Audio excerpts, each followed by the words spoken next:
À 4 jours du coup d'envoi de la Coupe du Monde de rugby, l'équipe de France est touchée par une polémique concernant Bastien Chalureau. Le deuxième ligne de Montpellier avait été condamné pour des violences à caractère raciste en 2020. Il a fait appel et pour répondre au tollé suscité par sa présence en bleu, il a pris la parole hier.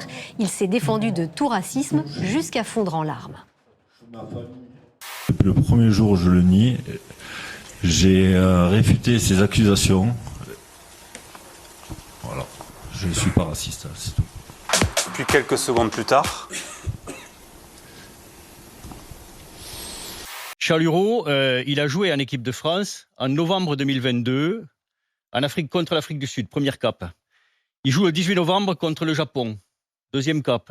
Que dit LFI? Rien. Il fait le tournoi des 5 nations, il joue France-Galles, toujours pas d'LFI. Il est pris à Marcoussis en préparation de la Coupe du Monde. En juin 2023, pas un mot. La France insoumise ignore les lois de ce pays. La France insoumise rend la justice sur Twitter. Elle rétablit les comités de salut public. Les petits nouveaux docteurs guillotins prennent modèle sur le sanguinaire Marat, l'ami du peuple. Sous la terreur, l'homme qui dressait des listes et envoyait tout à chacun sur l'échafaud. À 4 jours de France All Black, les sycophantes de l'extrême gauche aiment à rendre l'atmosphère de ce pays irrespirable. Le 3 juillet, il va à l'entraînement à Monaco, préparation pour la Coupe du Monde, pas un mot. Le 12 août, il joue France-Écosse, pas un mot. Le 19 août, il joue France-Fidji, pas un mot. Et là, à 5 jours de l'événement, le plus important, parce que match décisif d'entrée, on va aller uniquement pour sa gueule et faire parler un peu de soi et du buzz pour son petit parti, on va aller taper sur Chalureau. Un joueur de rugby, donc, qui pleure en conférence de presse.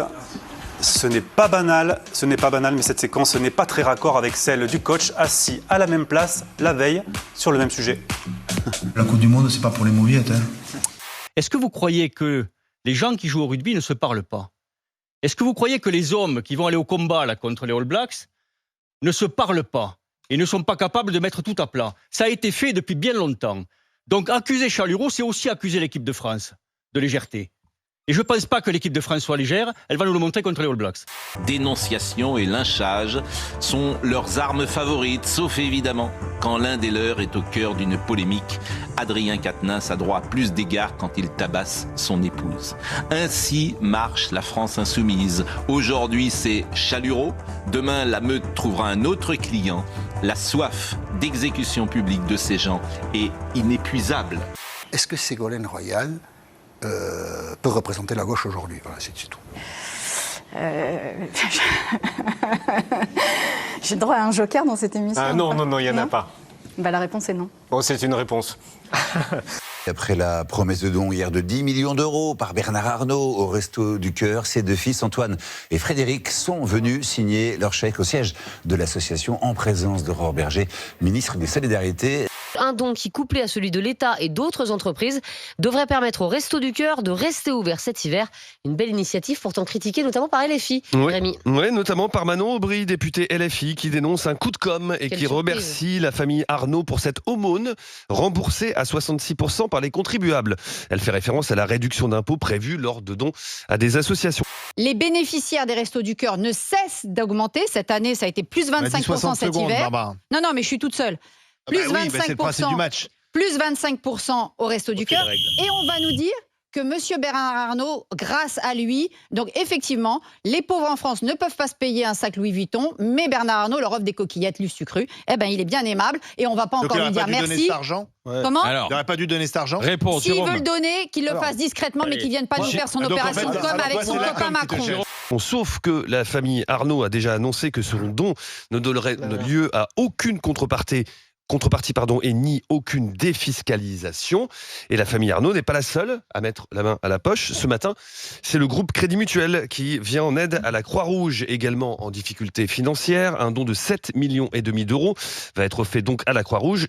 À la Croix-Rouge de Courbevoie, de plus en plus de demandeurs, mais moins de dons de la part des grandes surfaces. Nous devons acheter pour pouvoir répondre à la demande des bénéficiaires, qui sont de plus en plus nombreux.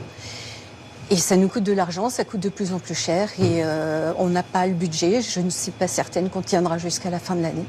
Au premier semestre cette année, plus 7% de demandes. Mais les dépenses explosent, plus 45 millions d'euros rien que pour les coûts de l'énergie. La Croix-Rouge s'attend à un déficit de 50 millions d'euros. Tout le monde, il veut seulement la thune. Et seulement ça les fait bander. Tout le monde, il veut seulement la fame. Et seulement ça les fait bouger. À Mayotte, département le plus pauvre de France, l'eau est devenue une denrée rare pour tous les habitants. Depuis ce matin, plus d'eau au robinet. Cette mère de famille va devoir tenir 48 heures sans eau courante. De l'eau, 1 jour sur 3 seulement, c'est la nouvelle règle. Une catastrophe pour cette mère de 3 enfants.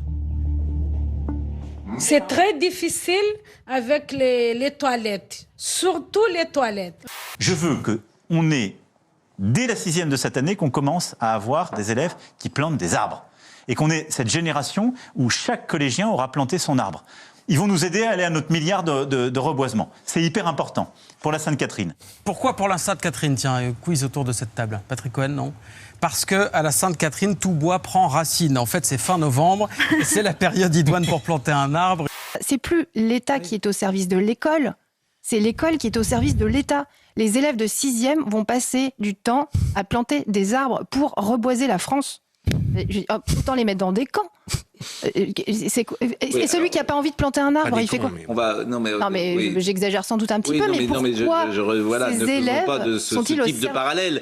Moi, je veux un robot qui nettoie sous les chaises et dans les escaliers. Alors, je vous présenterai, mais oui, mais le truc, c'est que ça va exister, mais c'est des robots à un petit peu plus long terme, des robots majordomes qui, pour le coup, pourront faire à peu près tout, monter les escaliers, tout ce que vous voulez. Ça s'appelle une femme de ménage, en fait. Bah oui, mais robotique pour le coup. Mais je vous présenterai ça. Mais pour le coup, ça va prendre un petit peu plus de temps. Voilà. Merci, comme votre chronique. Merci beaucoup, Anthony Morel.